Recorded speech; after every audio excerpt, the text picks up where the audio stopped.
Tu as 40 ans et tu rentres dans cette catégorie de grossesse à risque, de surveillance, parce que c'est une grossesse gériatrique.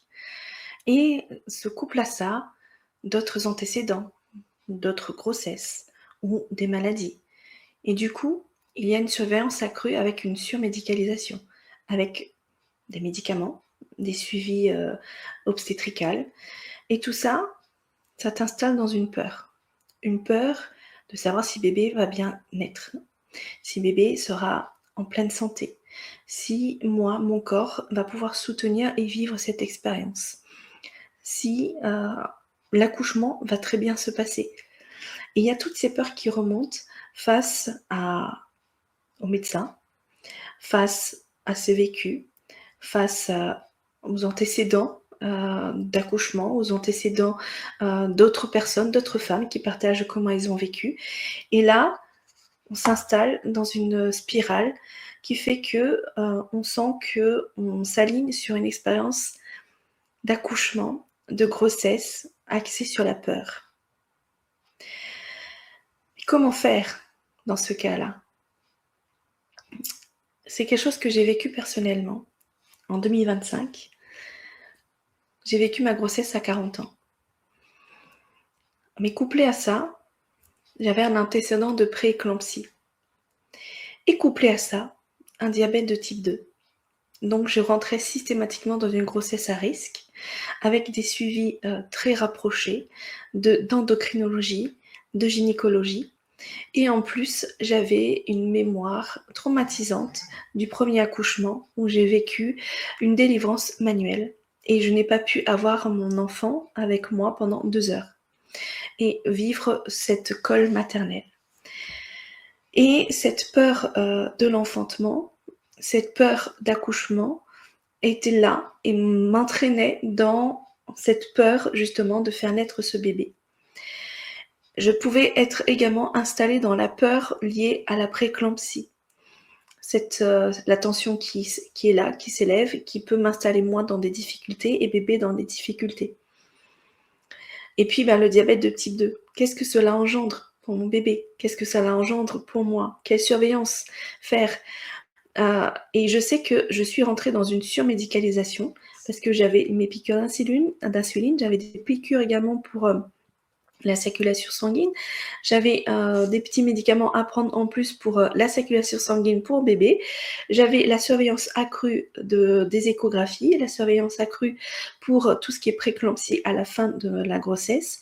Et dans tout ça, en fait, pas une seule fois j'ai vécu cette peur pour bébé, cette peur pour moi.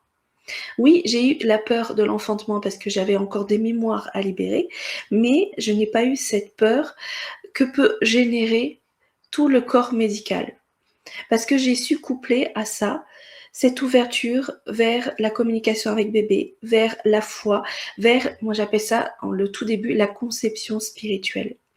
C'est cet art de réussir à ressentir que bébé nous a choisis et que bébé est là, est prêt à naître et nous transmet l'information qu'il a cette soif de vivre et qu'il sait qu'il va naître en pleine santé.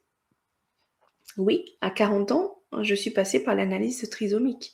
Mais oui, je savais à l'intérieur de moi que tout allait très bien pour bébé. Je le ressentais, je l'avais vécu. Et c'était le cas.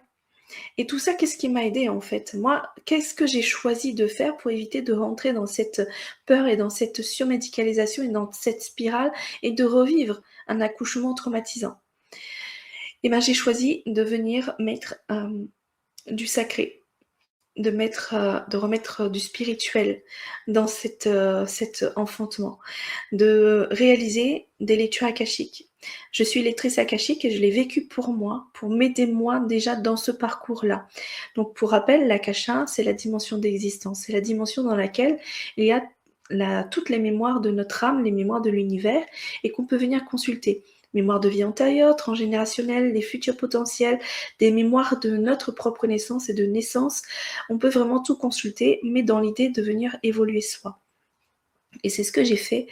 Je suis venue libérer toutes ces peurs autour de l'enfantement, à travers des mémoires que j'avais vécues antérieures, à travers la mémoire de cette vie-ci, à travers des mémoires transgénérationnelles, et au travers de ces connexions, en fait, j'ai pu créer une foi dans l'expérience d'accueillir ce bébé sur l'année en cours, de vivre cette expérience. Et j'ai eu l'occasion de communiquer avec bébé de façon in utero, où il me donnait des informations de comment est-ce que lui vivait la situation, comment est-ce qu'il avait besoin de moi, mais également comment est-ce qu'il pouvait m'aider. Comment est-ce qu'on pouvait avancer ensemble, main dans la main, pour vivre cet enfantement avec beaucoup plus de sacré, couplé avec le corps médical, pour réussir à, moi, me guérir de ces mémoires, moi, réussir à vivre l'enfantement comme toutes les femmes, parce que le premier, c'est pas du tout ce que j'ai vécu.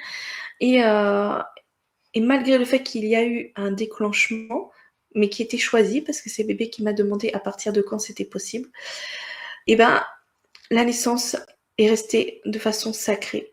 Pourquoi ? Parce qu'en fait, comme je me suis focalisée sur qu'est-ce que je souhaite, et non pas qu'est-ce que je ne veux pas, et ben, j'ai réussi à choisir une ligne d'expérience qui me correspond. À travers les libérations, à travers les connexions avec bébé, à travers moi, mes propres connexions pour venir créer un liquide amniotique propice pour bébé, venir réactiver la sagesse de mon corps à l'enfantement, ou venir reconnecter à la sage-femme que je suis. J'ai pu être cette sage-femme, et je le suis, toute femme est une sage-femme parce qu'elle sait accoucher. Et tout cela m'a permis d'avancer vers cette ligne d'expérience qui me correspond pour permettre à un bébé à naître. Et ce que j'ai adoré, c'est que dès lors où j'avais toujours cette peur de me dire mais qu'est-ce que je vais vivre, à un moment donné, je me suis dit non, je sais que ce que je vis est exceptionnel. Cette naissance est exceptionnelle. Et dès lors où cela est exceptionnel et magnifique, c'est que la naissance sera exceptionnelle et choisie. Et je me remets complètement à ce choix de nos âmes, à ce choix de l'univers pour cette naissance. Et là, j'ai lâché. Et en vivant ça, du coup, je me suis vraiment orientée vers cette expérience de vie, cette expérience autour de l'enfantement. Et ce jour-là, j'ai eu cette confirmation. On m'installe dans une salle de naissance et une femme, sage-femme, arrive. Et puis moi, dès que je la vois, je fais « Waouh, je la connais, moi ».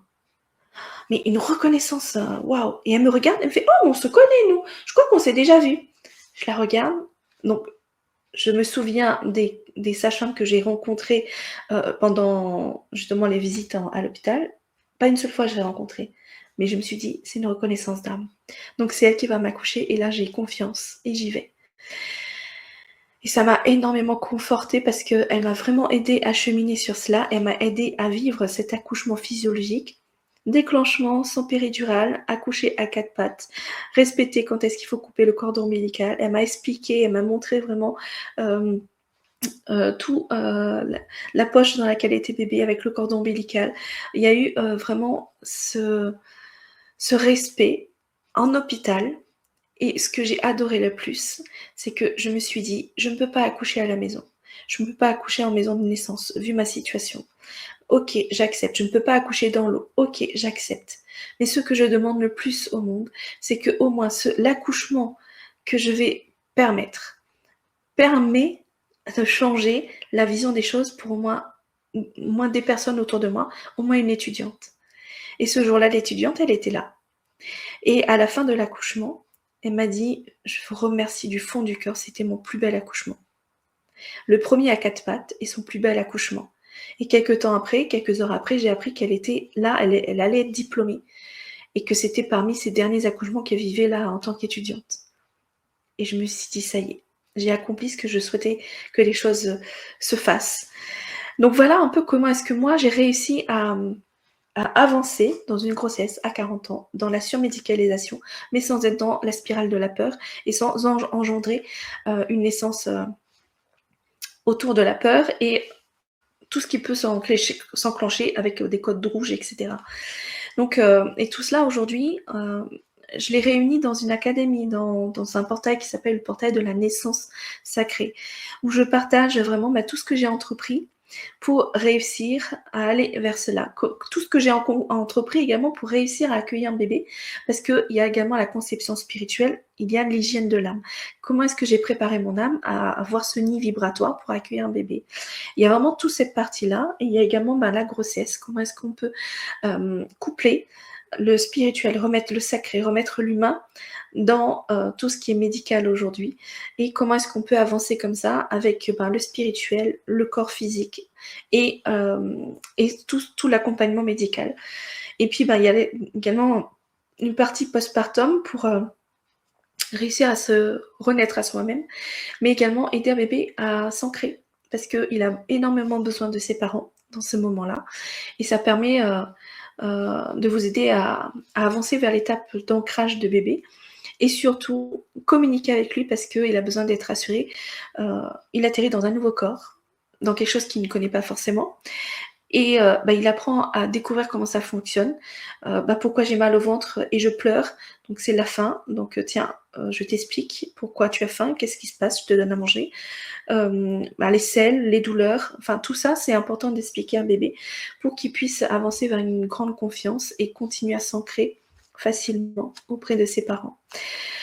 Donc si ça t'intéresse, je te mets en commentaire la découverte justement de cette Académie des naissances sacrées, et puis j'ai un accompagnement vraiment personnalisé pour aider les personnes qui sont dans ce besoin, dans ce projet bébé. Je te mets le quiz pour découvrir si mettre cette conception spirituelle dans ton système, dans ton énergie, et avancer vers cela te correspond. Ce quiz va te permettre de voir si c'est le cas ou pas, et puis te donner des éléments également sur le portail de la naissance.